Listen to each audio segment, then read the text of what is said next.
I'm ready to get the most.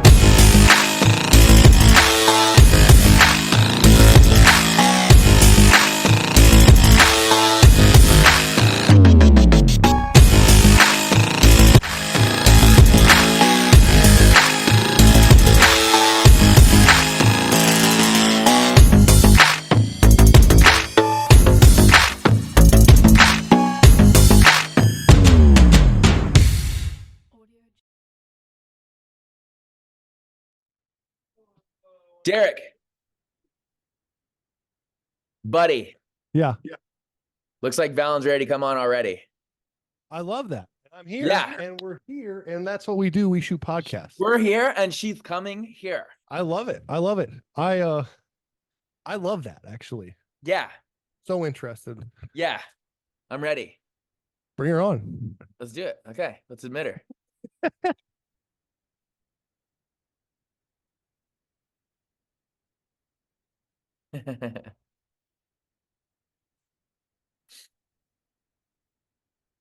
There she is. Hello.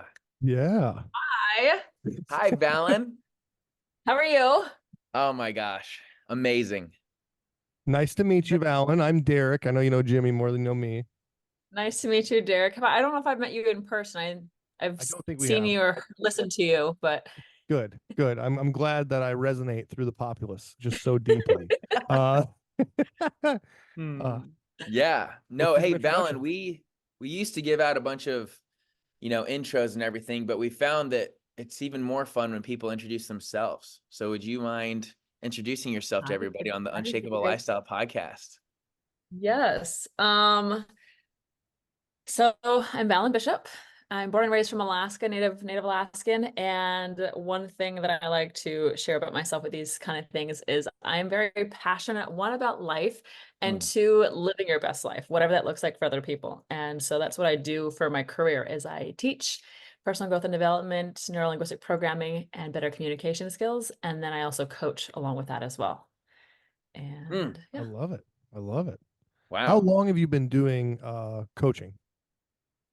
I've been coaching for, let's see, 5 years with this company. And then, so close to 10 years. Love it. Love it. It goes quick, doesn't it? Oh my gosh, so fast. How long have you been doing NLP? Well, I've been with this company for half a decade. And when I was younger, I used to commercial fish and I would read as in a personal growth and development and reading books and everything. And was the quote unquote, like the black sheep. And it was into like mindset and everything. And I was reading books and come to find out those books were NLP. They just didn't call it NLP. So lifelong, I guess. What was one of those books? I'll say like The Secret and stuff like that.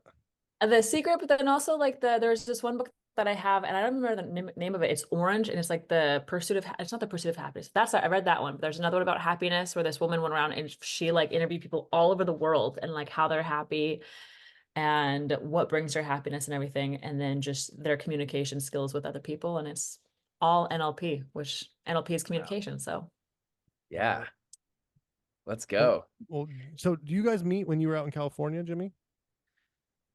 We met in Phoenix, Arizona. Yeah. Yes. Yeah, that was my first NLP experience, and Valen led the whole thing. That's awesome. That's why I keep thinking you live in Arizona. Yes. No, not quite so warm here. Yeah. Good old Indiana. Yep.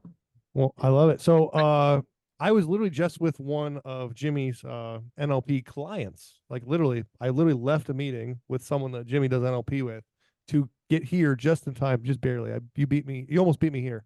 But he was just going on and on about how helpful the NLP has been in his life and how the anchoring and some of these things he's been doing recently have been so impactful for some of the people who don't know, who are watching right now, don't even know what NLP is. They don't know what anchoring is. They don't know any of these things. Like, if you had to summarize from a coaching perspective, like where is the value and like, could everybody benefit from it? Could some people benefit from it? And like, what kind of problems are we trying to solve here? So are you speaking NLP or coaching or both?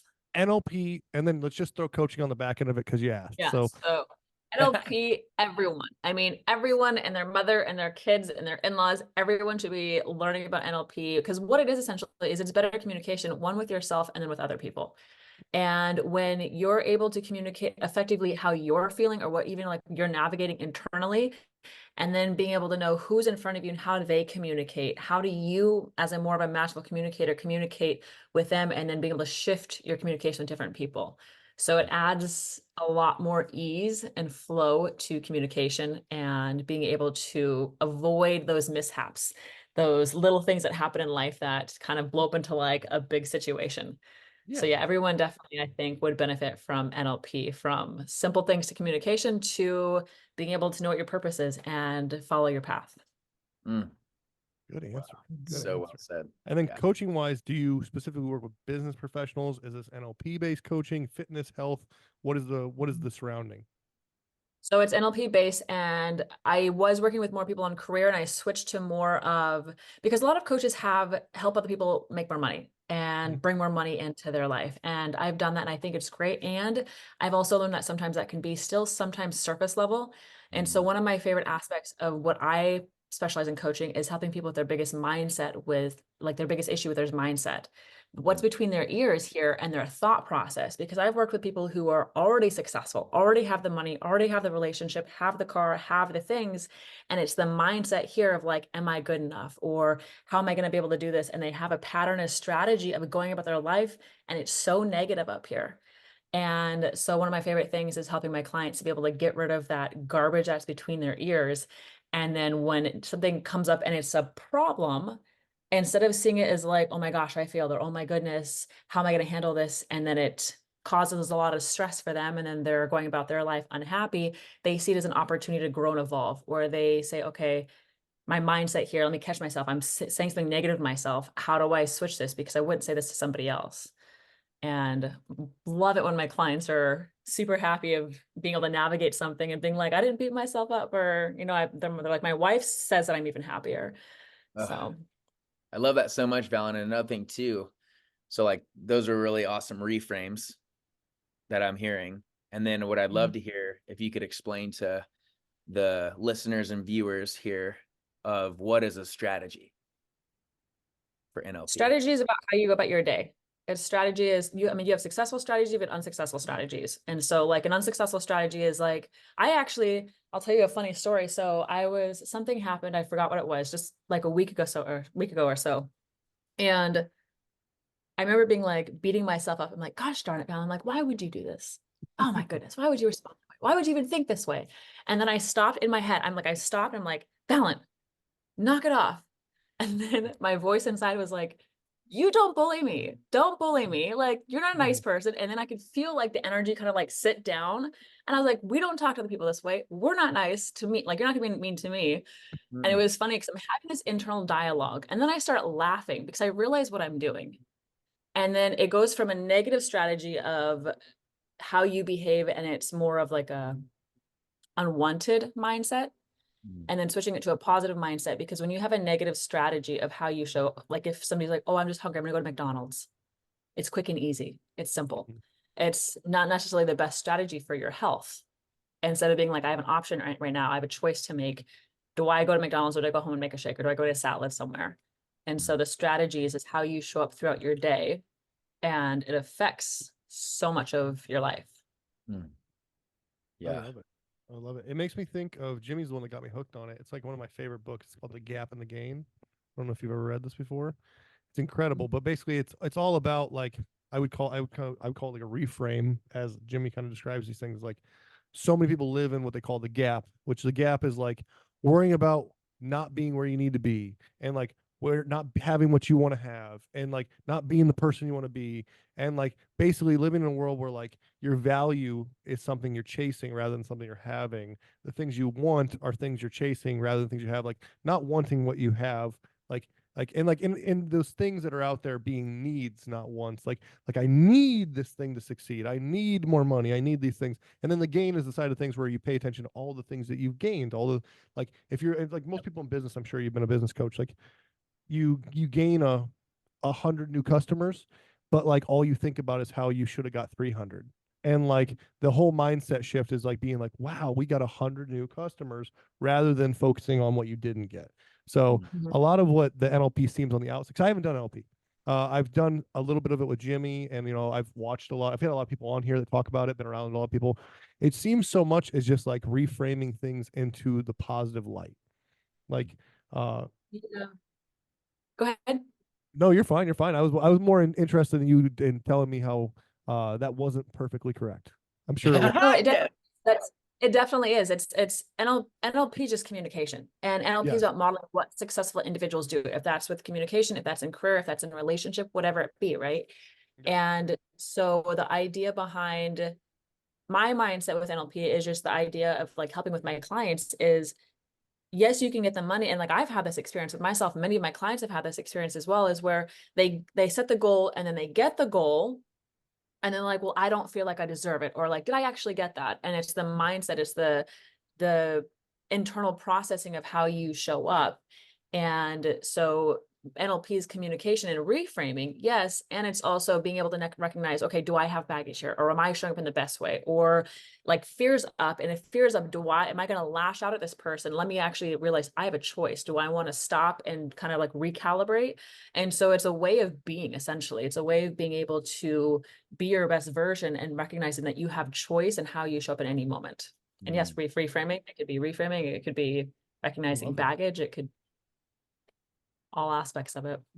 Yeah, I love that too, because it's like I think a lot of us go towards, if you look at attitude, negative and positive. And then when that happens, we look at it, oh, you just gotta be positive. Well, it's not always the healthiest, actually. Like if you're super positive and you just ignore all the negatives come get you, right? Mhm.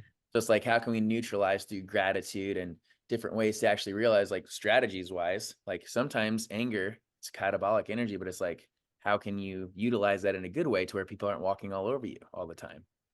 So it's like, yeah, I don't know. I think that a place of like abundance or whatever that being state is, like you said, is like most fruitful.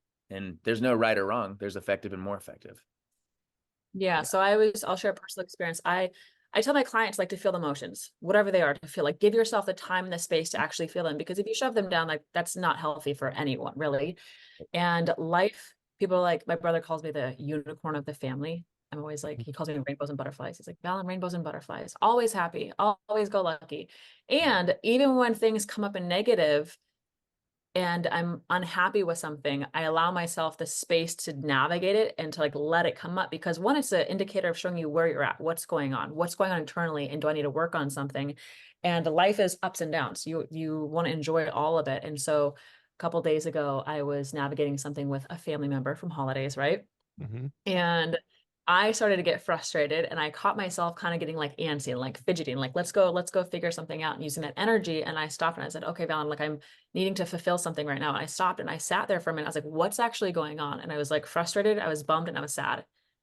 And like sitting with those and being like, okay, it's okay to feel this way. It's okay to navigate these emotions. I don't have to always be happy, and I don't have to always be like the go lucky kind of person, because you're gonna run out of the juices. You're gonna run out of the fuel to be able to do that. And so it's tapping within and recognizing what's actually going on for me right now and how can I best show up? And do I need to go do something? Do I need to go work out? Or do I just sit and let myself feel this and let it empty out and then go, okay, now what's my next best move? Yeah, it makes a lot of sense for me, just because it's like, I think like, and I'm sure everyone, it's the case for everyone for sure. Most people don't have like the conscious thought to understand it, but it's like so much of my reaction, so much of the things that I think are based on some kind of unconscious like thing that has not been dealt with. Like so much of my thoughts on myself and thoughts that are like things that have been within me forever. Like I need to prove myself to like my dad, or I need to, fulfill something, or a need for somebody else to, make me feel important, or like that, or if I don't do this, or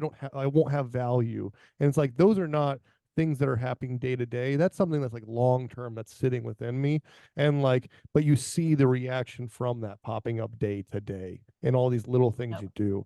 And I think that's one of those things, at least when Jimmy talked about NLP, that I always think is so interesting, is like figuring out how to balance that? Like how to actually come to the realization that this thing's a problem, and maybe if you could like solve it or at least understand it, then like you said, you're at a family gathering, and like instead of handling something this way based on that like subconscious misunderstanding, like you understand it now, so you can look at it and be like, oh, okay, let's not do that. That's not what I actually want to do. That's that other voice in the back of my head being an asshole. Like, which is great to see. Yeah. I said, I think like for me with so much, because I work on this stuff myself. I think we all do. I think we all have to. And like in business, I'm constantly doing that exact same thing where it's like you chase a goal, and you think there's a level of fulfillment that comes from it, and then you get it, and then you look at like a bank account, or you look at a client number, or you look at any of these things, and you don't feel any different. And then you're like, but the next one though, that's the one. That's why I don't feel it. It's got to be bigger. It's got to be bigger, and then I'll feel it. And then you get that one, you're like, okay, clearly I was wrong again. It's got to be bigger. And then like you just follow the system forever, and then like you realize like I mean, it's just random about myself, but I journaled before I go to bed, and I was journaling last night about like, if all this went away, would I still be valuable? Yes. Like, would my friends still love me? Yes. Would my wife still love me? Yes. Would I still have all my value? Yes. Would the impact I've made still exist? Yes. Like, so it's like, so clearly it's like me chasing some number or some volume to create that for me is not an existent thing. It already exists. But I think like sometime without doing these therapies you guys do with people, like people never come to the level of understanding of knowing that like that already exists within them. Like they don't have to go find it externally.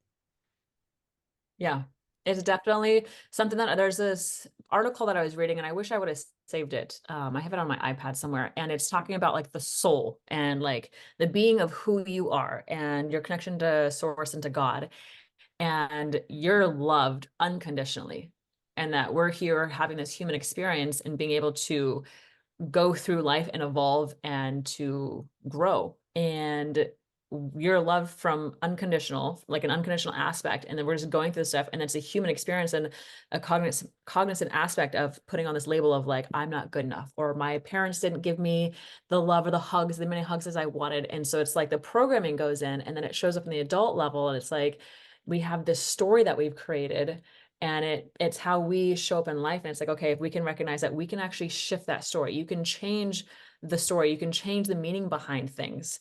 And meaning making is such a big thing for us. It's like, oh, if this happens, or if this doesn't happen, it means this. And that's going to identify my value. Or if they don't respond to me, or if they don't want to do the podcast, or if they're like, yeah, I'm too busy, or anything like that. And it's like, we take that as a meaning to something, and recognizing, like you said, like, yes, you still have the value. And it's more so of like navigating, okay, how can I best show up? And something that I like to ask myself, but also my clients, and say, the version of who you want to become and who you're, like I tell my clients, have fun or practice having fun becoming the person you want to be. And when you're doing that, also think about when you're going through stuff that's in a challenging time, ask yourself, the person I want to become, how would they show up? How would they act right now? And then what can I do to practice becoming that person? And then you end up becoming that person. Amen. Yeah, I think I was going to ask you this too, Valen. Like, I know all NLP is great, yet in that you might find yourself sometimes using specific tools like Milton model or whatever, linguistics more than this part of the programming, to help others achieve a certain thing, or even yourself. So I was curious, like, what's one of the few that's worked for you the most? Like, do you find yourself a lot in the Milton model? Do you find yourself a lot more on like another side of the coaching for yourself? Because I think the internal dialogue is like huge. Yeah, I think for me, I don't necessarily go around thinking like, oh, that's a cause and effect, or that's a complex equivalence, or that's a, loss performative. I don't think like that. That's just more so the knowledge. I think for me, it's one of the reframing, and then the strategies. And then I would also say is meta model. Meta model is where you ask like incredible questions to help the client figure out what's actually going on. It's basically the shovel to get through all the dirt. And because one of my favorite things is helping the person get back to figuring out who they are and what's their purpose and how are they going to show up in the best. Like, we have a choice at any given second, any given moment. You have choices, And we have these strategies and these patterns of like going down a route that we've normally done. And it's like, that hasn't worked for you. How do you show up in an improved way? And so, yeah, I think it's the meta model and then the reframing and strategies. Love that. My thought on this is like, obviously everyone should sign up for coaching with you too, is like the answer. Everyone hire these two, and I love that. But on like a more like public scale, like how do we make this stuff more well known? Like that's like one of the things. Like it clearly sounds like my perspective is like all the time is like with health issues, like if everybody worked out and everybody ate foods that came from the earth, they would be healthier. But like I can't just go around and make everybody eat foods that came from the earth and work out. Like, you know what I mean? It just doesn't work that way. So it's like on some small scale, it's like I always wonder like how could we make this, how do we spread this in a public way? Like, is there any books that you really like that you could recommend that you think are super impactful? Like I'm a book freak. I think that books are so useful. Is there any that stand out for you that you tend to recommend to your clients or anything like that? Anything on the shadow, I think is great. Dr. Matt's book is great. The Integrating the Shadow. I also love Outwitting the Devil he wrote Think and Grow Rich. Why can I name? Oh, it's on my shelf right Napoleon now. Hill? Why can I? Yes, Napoleon Hill. Yeah. Incredible read. And I do think, side note, I was taking an Uber to the airport to go to an event, and he asked what I was doing, what I do for work. And I was like telling him, and he goes, "Oh, what's that?" And I was like, "Oh, do you know Tony Robbins?" And he said, "No." I was like, there's people in the world who don't know Tony Robbins. Yes. Okay, this is a whole new reality that I am learning about, right? So in my world, in my mind, I think that this kind of information is known for people who are like wanting to be more like awake or in tune with what's going on. NLP, the letters NLP may not be as known. And I think it's just about people talking about it and having experience with it and sharing their experience and their ahas and their growth from it. I think it's more importantly too is like getting it out there, but also the people taking the action. Because like you said, like people know what to eat for themselves. They like, how do you get them to eat healthy? How do you get them to work out on a daily practice? And it's about actually applying the action, like taking the steps to actually do the work. Yes. Because people know what to eat. People know like, oh, I'm not going to be an asshole right now and yell at this person, but yet they do. It's about applying the action, right? And so I think for what I'm working with my clients is I have a lot of people who want to come work with me, and there's sometimes I tell them no because in my first few calls with them, they're not wanting to take the action. They're like, just fix me. Like, I don't want to have to do the work. And so it's about getting this out there to people also too, who are like, I'm hungry. I want it. I want to improve my life. And so it just communication, social media, and podcasts like this one. Yeah. I love that. Is Tony Robbins considered NLP? Is that what he does? He actually learned from NLP. Yeah, he started with John Grinder or Richard Bandler and John Grinder, and they had a falling out. And so he actually does NLP. He just doesn't call it NLP. So awesome. like anchoring, he went with Serena Williams. That's all he did essentially was a series of anchoring. I would cut off my left toe to spend the day with Tony Robbins. I really would. This podcast is literally named after like The Unshakable, where that name came from originally, is my favorite book by Tony Robbins. Is called Unshakable. I mean, I literally have the word unshakable tattooed across my arm. Nice. I'm a big fan. Impressive. That's awesome. I did not know that. What a little funny, like a little connection right there. I had no idea that he had any relation to NLP. Yeah. He was working with them, and then they had a separation time, and he wanted to go do something big, and they didn't necessarily, and so they had a splitting out. Yeah. I love I it. can't believe I haven't said that to you, Derek. That's my bad, bro. Yeah, it's okay. It's okay. I forgive you in this moment. Now he's going to show up in training. Yeah. Oh, you're coming in February, bro. Perfect. Yeah, I know. I think it sounds awesome. Like I said, I love this whole time. Like I've just been like, you've been talking about NLP. I'm like, nah, I'm not into that stuff. I like Tony Robbins stuff. And like, and then turns out the whole time it was just the exact same stuff. It's beautiful. Are you guys' conferences at your NLP conferences? Like, do you think they elude any kind of experience similar to like what a Tony Robbins sort of event is? It's like big crowd, high energy, things like that. I've never been to one of his events. I've heard they've been called concerts. And we've actually had a lot of his people come through our events. And I had a handful of these conversations. One in particular stood up. We were in Boston, and this guy said how he was loving, he'd been to a handful of Tony Robbins events, and then he came to the training by Tony Robbins like mentioning our company. Mhm. And the guy shared with me, he said, what Tony does is amazing. And you go there and you get in this state and you get so amped up, and then you go home and it lasts for however long, and then it trickles out. And then Yeah. you're like, okay, so like, I need that hit again. I need to go do it again. And so he's like, I actually want to learn how to do this, and it'd be more applicable to life. That And makes so he sense. came through, and he went there for, on the third day, he goes, this stuff is mind blowing. He goes, this company, what I'm learning here is teaching me what he does on stage. Mm, Because Tony doesn't teach, he shows, and it's like, okay, like the mindset, and like you got to go from the actions and figure out your goal. And this is more application to life. amen. So, Yeah, it's really well said too. Cause like, so Derek, you've been through PSI, right? Mhm. So for Personal Success Institute and then NLP, like anybody that's in abundance life coaching, they have to go through both. Because with PSI, it feels like closer to Tony Robbins, but Tony Mhm. Robbins is like the concert version of that. Like Yeah. you said, I love that. It's perfect. But it's like, this is experiential learning where you're getting put into situations where it's like, whoa, that's how I show up. Crazy. So it's like giving you awareness of how you're showing up in life. And then, so it's funny, Eric Mussman says it this way. He's like, PSI, Valen knows Eric too, by the way, Derek. Oh, really? That's Yeah. awesome. So he says that PSI shows you your shit, and then NLP teaches you how to fix it. I love that. NLP gives you the tools to fix it. It's like, yes, like it's so perfect. Cause it's like, I remember Dakota going through NLP, and he's like, he felt it was more like an academic vibe, right? Which in a way it is, because like you're there to learn the tools so that you can do it. And I just think that, yeah, it is different and it's necessary.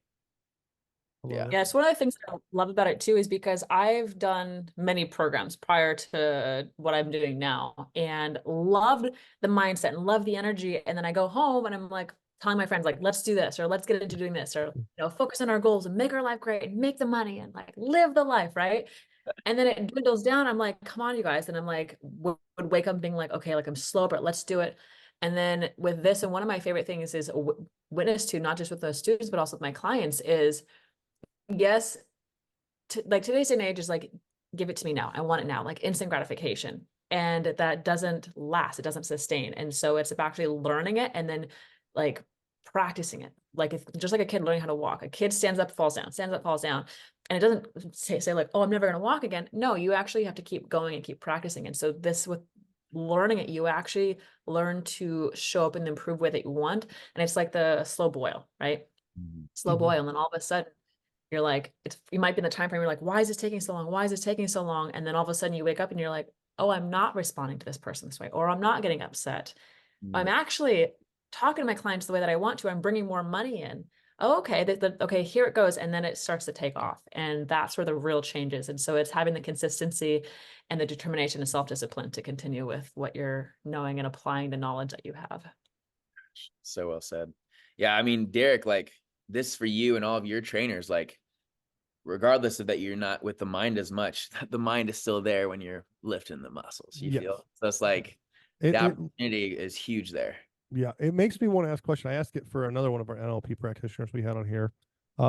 It's an interesting question, and it kind of fades into what I do more, because I work with like the health, the fitness, nutrition side of things, and that's what my company does. And we work with autoimmune disorders and disease and all sorts of stuff. And the one thing that I always like to ask people who are in your position who work a lot with the mind is, I've seen firsthand situations that are obviously real problems that really do need fixed, and that happens all the time. But it's also quite common where we have someone who has horrible autoimmune disorder, a horrible ailment of something going on in their body, and it really is on our end like a very surface level change we make that really wouldn't have fixed that problem if it existed, and then the problem does inevitably go away, as if we did do some magic and it went away. Which, like I said, you can kind of tell the difference from the very beginning when we look at calculations. But that means that they mentally were creating their problem, and they were mentally fixed their problem just by thinking that their problem would be fixed.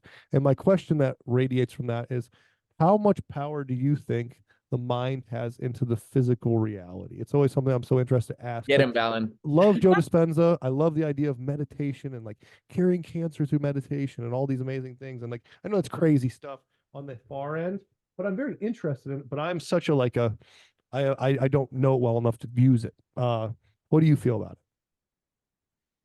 1000%. 1000%.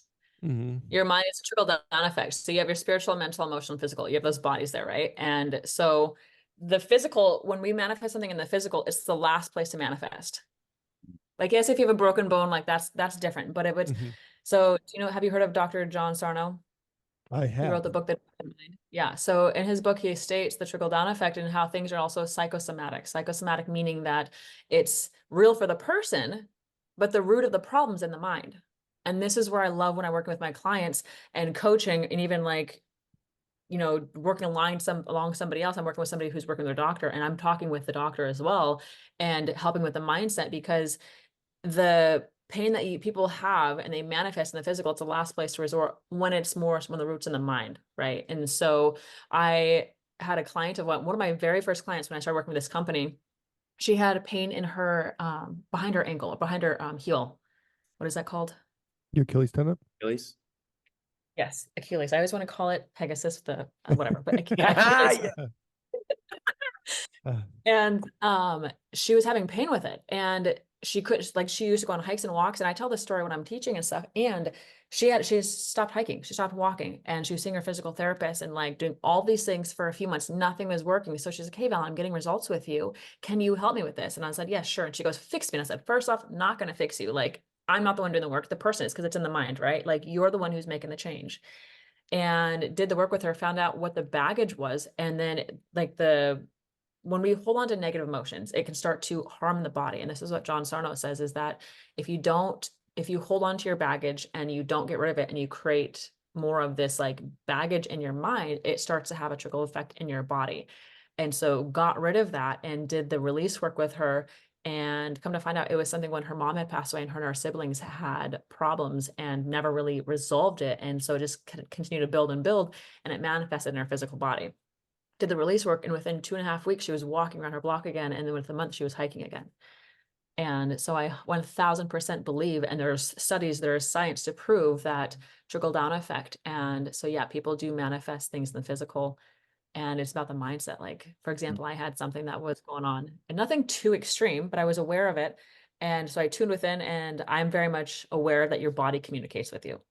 I believe that your body's communicating with you if you just have the patience to be able to tune within and figure out what's actually going on. Yes, you may not know, like, oh yeah, it's my thyroid doing this, but just know that something's going on. And I had something going on, and I said, whatever it is, we're going to fix it. And like, I trust my body. I know my body's going to heal.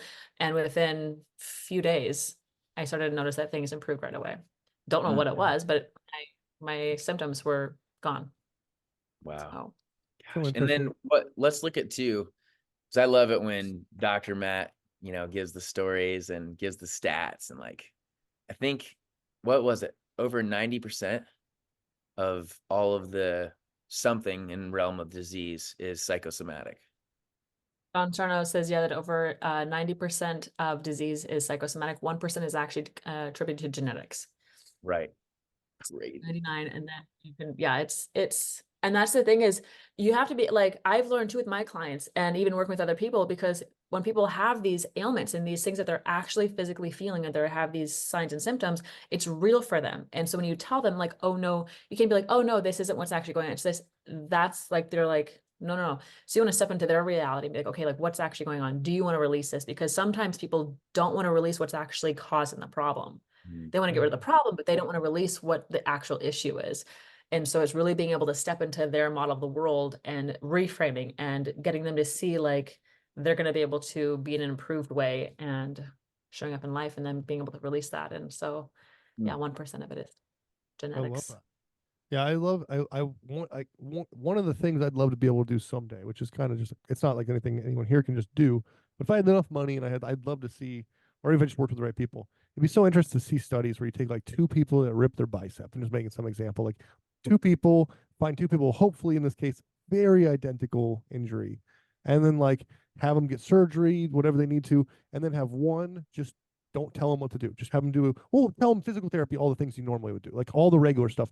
But have the other one spend like 30 minutes a day meditating, imagining healing happening inside of that arm, and like like doing all the extra stuff internally to really send as much mental and like subconscious healing into that area, and actually see on paper like how much faster it would.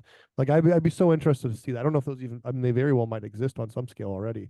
Like, as Joe Dispenza, I was a big fan of him for a while. My company used to be, it's Hercules now. For years, my company was called Derek the Healer. Real arrogant name of my own. And but we did a lot of meditation. I was obsessed with Joe Dispenza back then, and he used to have people meditate over petri dishes of cancer, and it would die. And like he would do crazy, crazy stuff. And I always thought it was some balance between like kooky and amazing. So I'm sure with NLP, like at least some people who are looking at it from the outside probably get a similar vibe. Like people who are in it, who are probably seeing it for real, like you guys, are like, no, this is the real deal. This is awesome. But I'm sure there's a little bit of that outside people who are like, this is somewhere between kooky and awesome. But the Yeah. results are immaculate. Yeah, definitely. And I would not want to, I would hope not to like, I think with the study be like find people who are already having those situations and then say, hey, like, do you want to do this? Or, you know, do you want Oh to be yeah, a part of don't the study? Yeah, don't. they have had studies though, where on like a smaller scale, like the one that we talk about in our trainings is like basketball, like in the mind, like you could sit there. Yeah. And you could, they had a study where they had three groups. There's a the control group, the test group, and the test B. And one group actually practiced the free throws, went out and physically did it.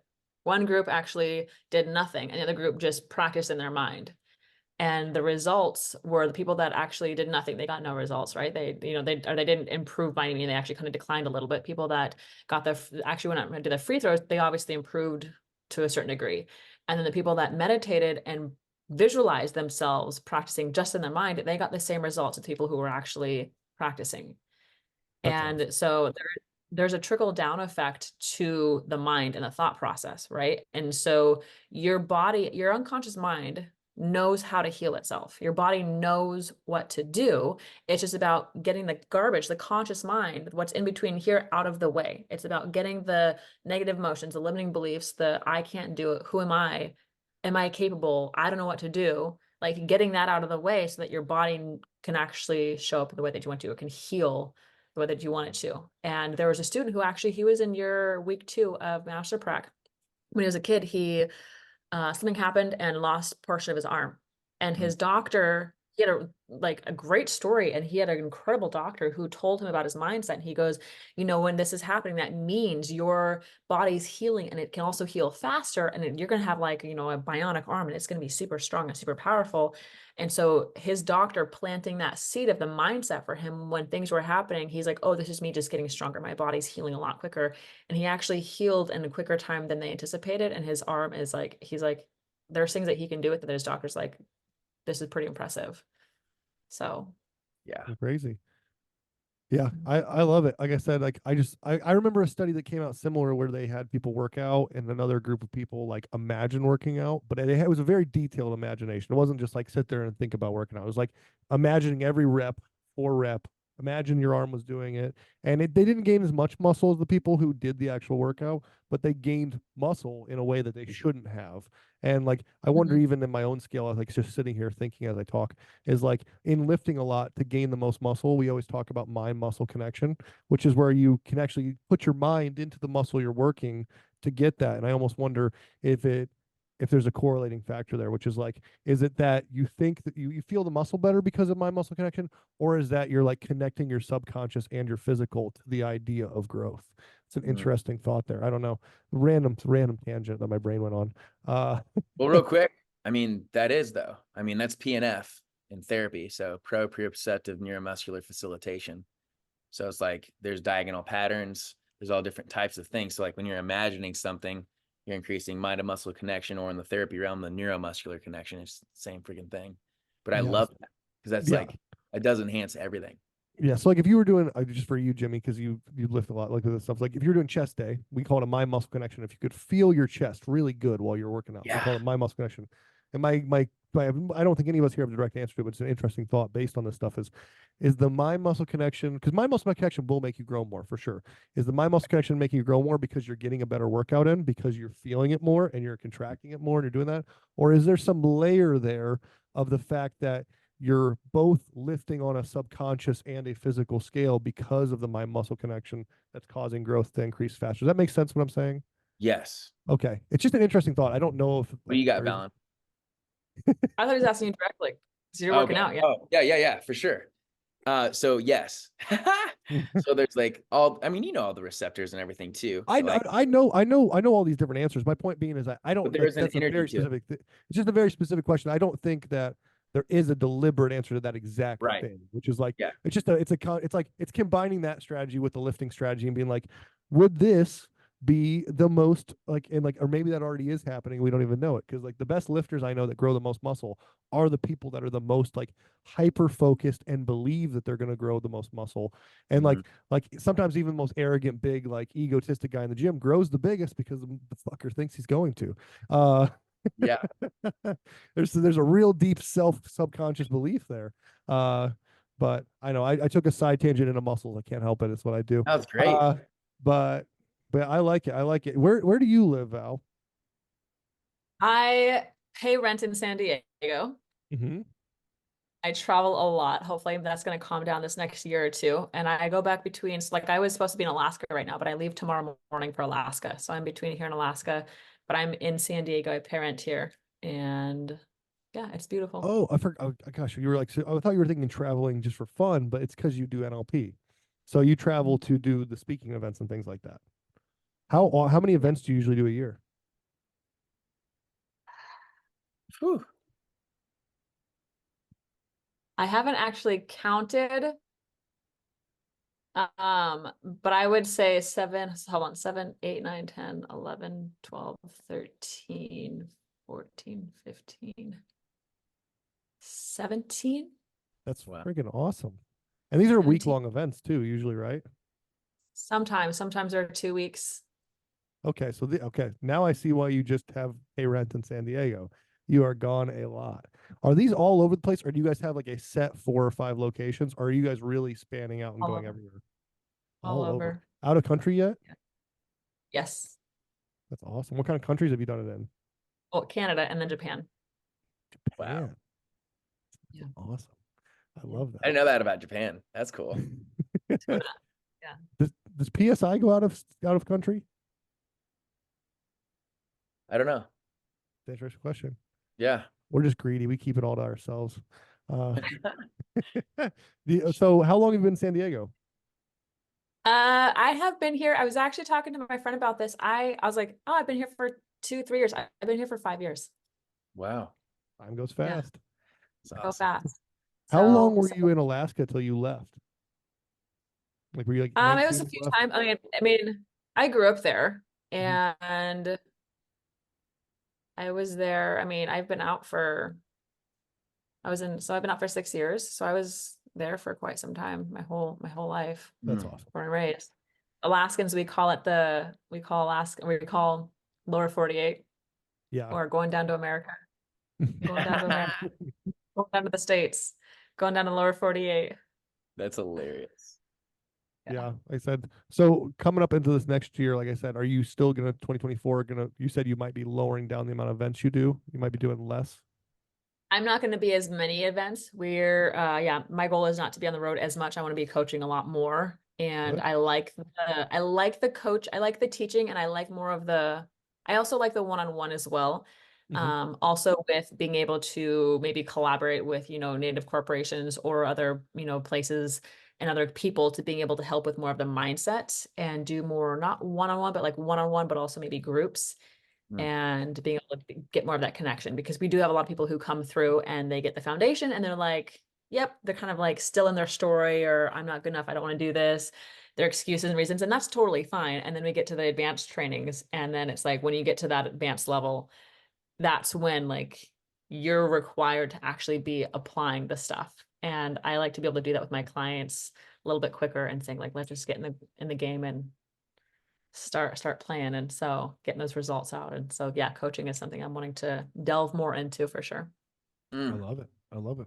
And Valen, what would you say, just in that same realm of like coaching and helping people be their best selves and live life to the fullest, what would your message to the world be? I would say to figure out what resonates with you. What do you get excited about? Mm. And I was having a conversation with one of my previous clients, no longer a client or not a client, active client right now. And about sometimes people think like, oh, my purpose, my passion needs to be my job, needs to be my career. And for those of us where we get to do that, awesome, right? And sometimes our passion and our purpose may not be our career. And so figuring out, okay, what is it that you're doing? First off, your job that you have, is it something that you are okay doing, spending your time doing, or is it something that you like absolutely hate and you want to get out of? Because if so, that's probably one of the first steps. And then two, being able to figure out what is your purpose, what resonates with you, what are you excited about, what do you wake up thinking about, or when you hear about something, do you want to learn more about it? Like, physical health. Do you want to get out there and do you want to do, like there's this gentleman I was talking to and he loves woodworking and he goes, I'm not going to be able to switch my career now and I'm probably not going to make money out of it. And so he found a job that he can do that also allows him the money, but the freedom to be able to go do woodworking and sell at fairs and stuff.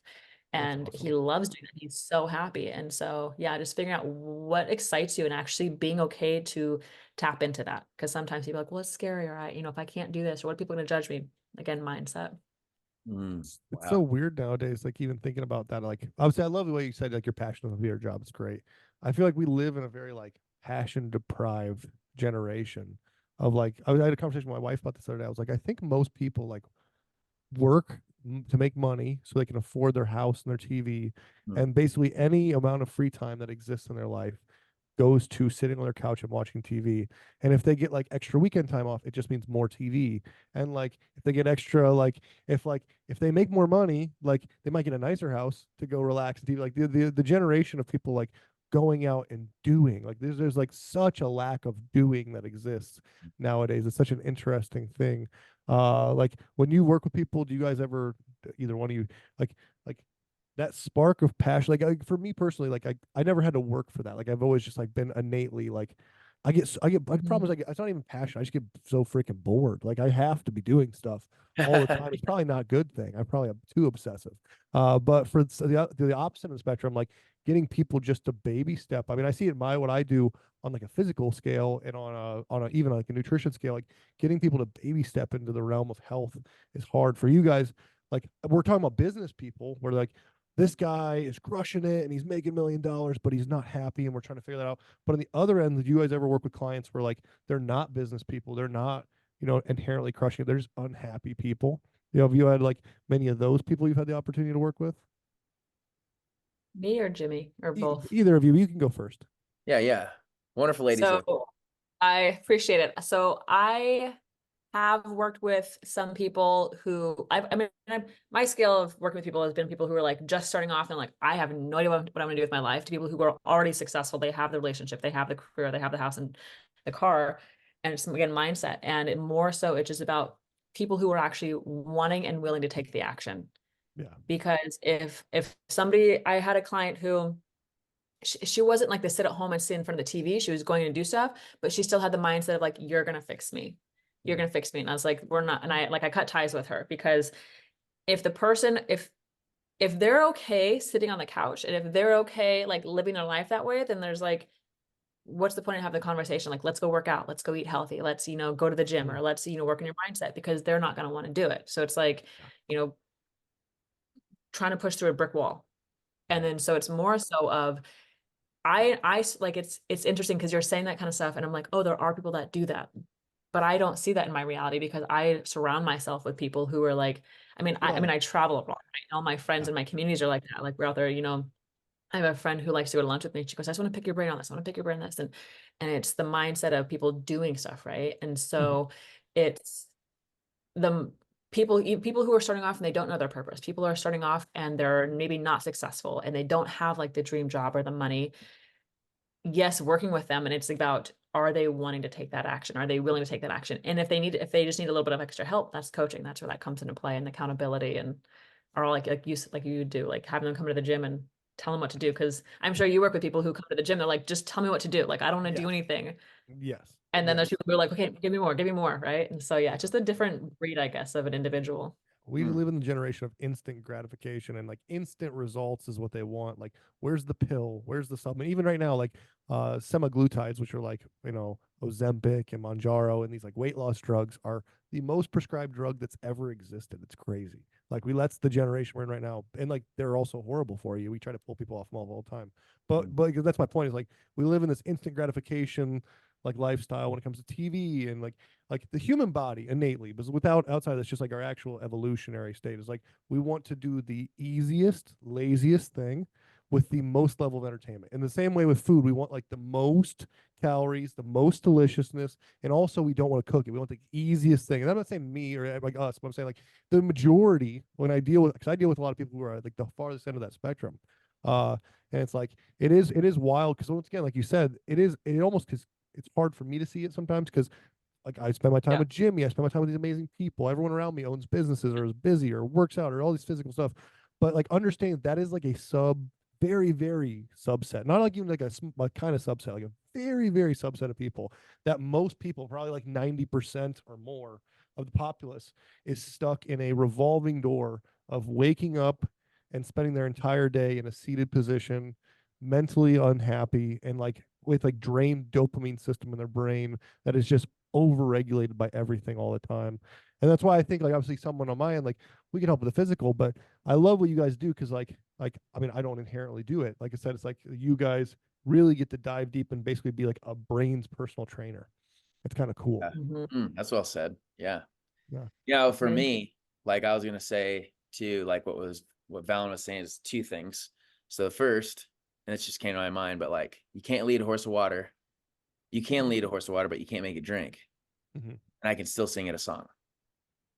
So it's like, I could still sing that horse a song and make some type of impact on its life. And so that's the same thing that I look at every single person on this earth, is like, everyone is a child of God. Like, everyone is a beautiful human, and that there's greatness inside of them.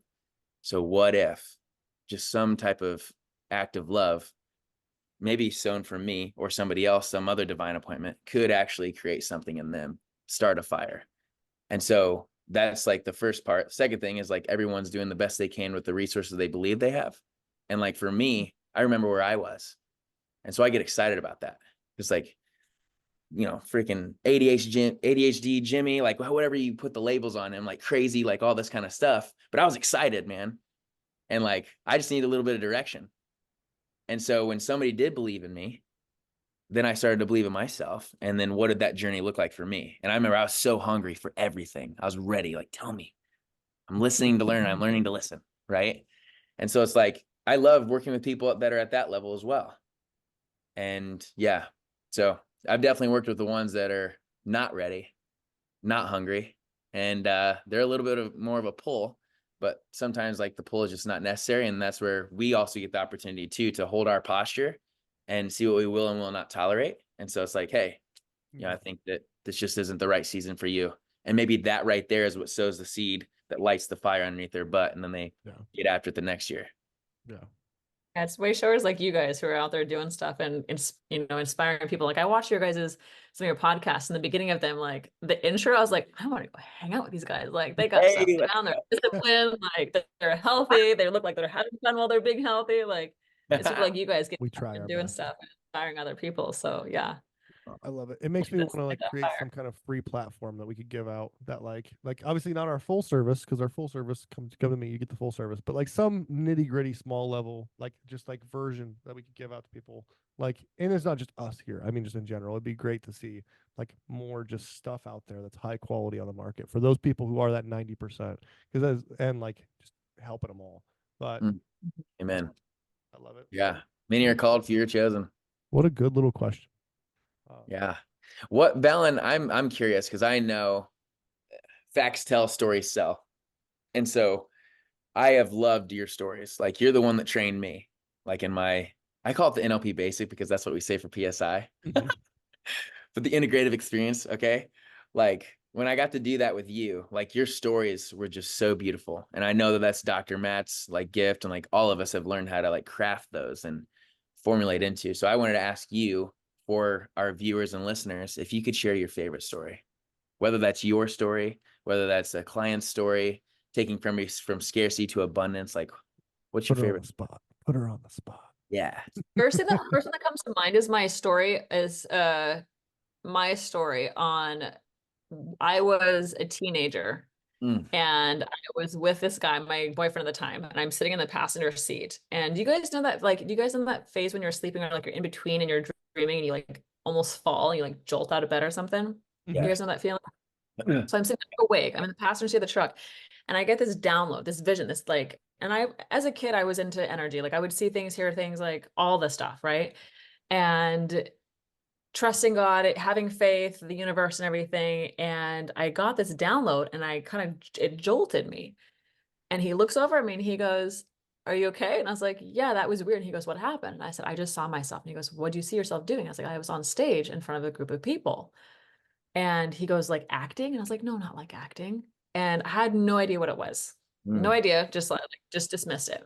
And the reason why I love this story is because it's about trusting your guidance, trusting your source, trusting your God, trusting in who you are, and actually like just having that faith to take the action, right? And what our path is and what our purpose is. Because fast forward how many years later, I'm on stage teaching, and it was like it was within my first 6 months, and I'm on stage teaching the groups an exercise, and I see the image again, and I start getting teary-eyed, and it was just like, no matter what we're supposed to be doing in life, we're going to get there eventually. And how we get there doesn't matter how we get there. It's just about the trials and tribulations for you to grow and evolve, to be who you're meant to be in this lifetime and do what you're meant to do. And not just live the best life for yourself, but also to add to your environment, to grow and evolve, and to hopefully inspire other people, but also inspire yourself. And so I think the biggest thing there is why I liked sharing that is because trusting your gut instincts, getting the garbage out of your mind of knowing that you are worth it, that you're lovable, and that you're an incredible human being. And you just want to be able to do that. And how do you do that is your journey to navigate. Wow. Let's go. That's an amazing story. That's crazy. Belief. The deja vu that came true. Amen. I love it.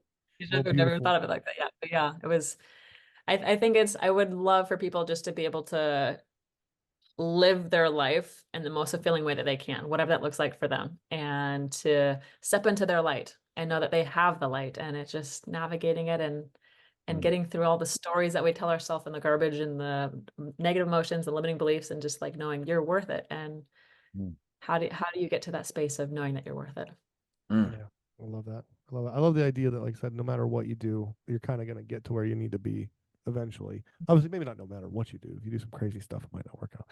But if you do your best, you will get to the place you're meant to be, which is a beautiful thought. I like that. Well, I said if I know we're gonna have to close up here soon. I said one of the things I always ask before Jimmy does our little closer is I know we've asked you like several times today about books, but we love our books here. Books are so important for everybody learning, and they're just something that's so tangible for anybody to pick up on. They don't, like, if they can't go to a seminar, they can't do that, they get books. So we've talked about NLP, we've talked about what's something you would give to your clients, but like your personal favorites, the books that impacted you the most, that you would be willing to reread because you know that when you read it, you were like, whoa, this is it. What would your book recommendations be if you had to give two of your favorite books? I would probably say, and I'm so bad at authors, Blink. Blink. Let me see. I have the book on my counter. You may go grab it real quick. Yeah, Sure. yeah. Okay, I'll go grab them. I'll be right back. Let's go. Dude, that's awesome. This has been great. Yeah. That's cool. The Gap and the Gain again, and that's such a good book. I can't hear you whenever you leave your mic, just so you know. You're like, I've been reading The Gap and the Gain again. That book's amazing. Oh, dude, bet. So good. Okay, so Blink. Malcolm Gladwell. Gladwell. Love this book. Something was going on in my life. This was years ago, and this is another one about being able to trust those gut instincts. One of the first chapters, it talks about people are playing poker and trusting the cards, and like they can go through it a few times and they start to pick up on what they're going to be grabbing. And so just trusting your environment, trusting your instincts, and having that faith. So this is definitely a good read. And then this is one that was recommended by a student, Outwitting the Devil. Yes. By I just like Napoleon Hill. Come on with it. This one here, he told me, the friend of mine, he told me he like could not put it down. And I was like, well, I want a book like that. And I write in my books. I make notes. And this one, Yeah. I was like, I would be up till like 2 o'clock in the morning reading it and sitting there That's awesome. questioning and thinking and everything. And then Wow. 7 Spiritual Laws of Success by Let's Deepak go. Chopra. Huge. Beautiful. I love that none of these books have I heard of. So now I have now I have 3 books I'm so excited to read. A lot of times when people come So on here, we good. ask them, well, because a lot of sometimes we have people on here we know, or we have people on here from who are similar backgrounds. So like it's the same 10 books in a different variety that everybody spits. So it is awesome to see 3 completely new books. I'm going to read them all. I'm excited about it. Awesome. They're going on my wish list. Very cool. Valen, have you ever read Screw Tape Letters by C.S. Lewis? Never even heard of it. Ooh, it's good. I think you'd love that one because he's talking about like just dark forces and like demons like speaking to us in a way that like is the stories in our minds and how it's like resistance. And I don't know, it's like really cool energy book. You'll definitely, if you're into that one, like Yeah. this one right here. That's what I'm thinking. Yeah, like the parallels to that is really good. C.S. Lewis also wrote Narnia. Yes. Really? Yeah. Yeah. Yep. Wow. He wrote a bunch of good books. Mere Christianity too. That's a good one too. Mere Christianity is a good one. Yeah. So he had quite the variety. Quite the Yeah. variety. He's a good author. Demons, God, and Narnia. Well, Jimmy, do you wanna close us out like we normally do?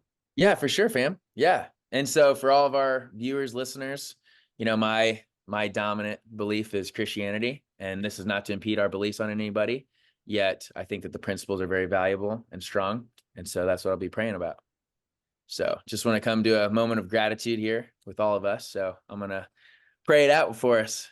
Just want to say, wow, like, thank you, God, for this time. Thank you for Valen and the gift that she is and the light that she is, Lord, the light that she's been for us today, Lord God, the words of wisdom, the experiences that she's been able to share, Lord, to where we can all pursue a life of fulfillment, a life that is really, I guess, that we are capable to experience it and that we are worthy to experience it.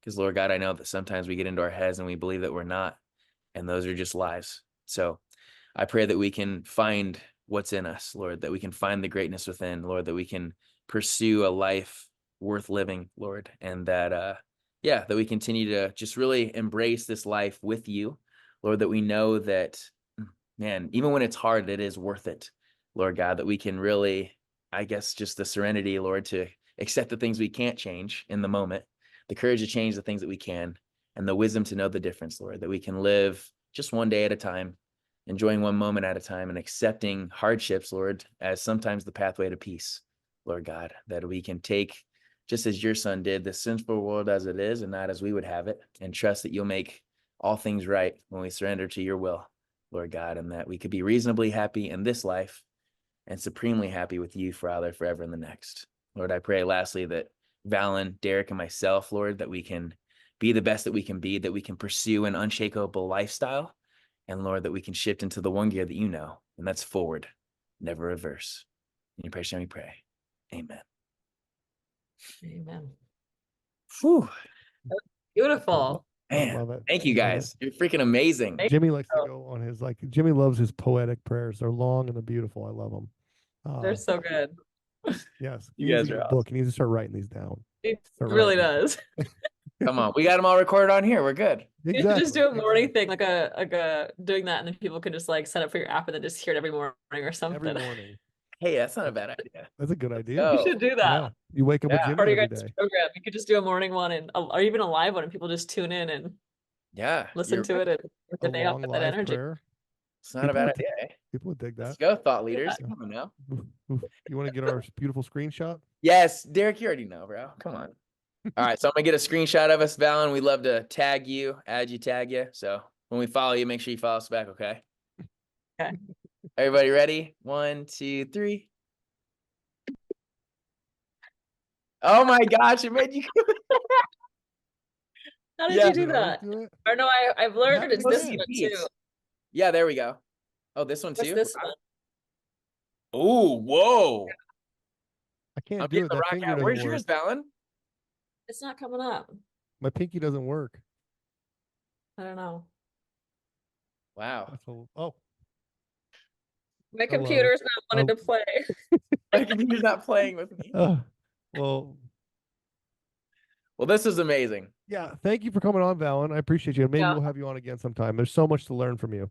Oh yeah, seriously. So Yeah. much fun. Yes, it Yeah, was you're such a amazing. pleasure. It's good to get to connect with you, Derek, as well. And Jimmy, good to see you as well. Yes, Yes. absolutely. Looking forward to seeing you into January. Ooh. Yeah, bringing 2 of my team members up there to San Diego. Nice. Yeah. Very cool. We'll be look ready. forward to seeing you guys. Yeah, for sure. Thanks, guys. Love you guys. Ready. Here, have a good day. I'm ready to get the ball